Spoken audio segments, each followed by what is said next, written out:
fact, latest pictures of a dramatic ITBP rescue at the Lamba Garden. In fact, those on your television screens are the latest pictures of the rescue operation there. Just look at the way the ITBP Jawans right now are taking out all those who've been stranded there.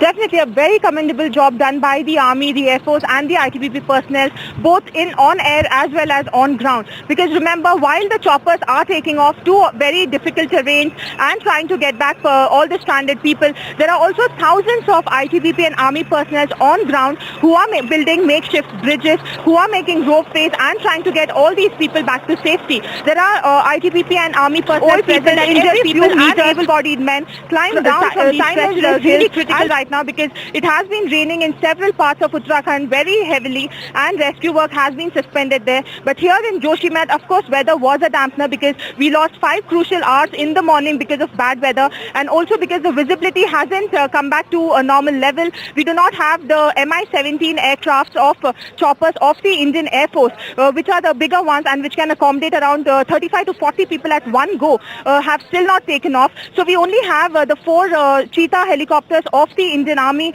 and 4 civil choppers that are taking off and trying to get back stranded people from various locations. Also, rescue work on ground is on in full swing. There are around 5,000 people still stuck in Badrinath, and hundreds of them are walking down these treacherous paths guided by both Army and ITBP personnel, and many of them have, in fact, around 100 of them have reached Joshimath, and they had started from Badrinath yesterday. So rescue operations on in full swing. Of course, weather playing a dampener, but for the little time that we have all the Army and the Air Force personnel working overtime and trying to get back all these stranded pilgrims and local people.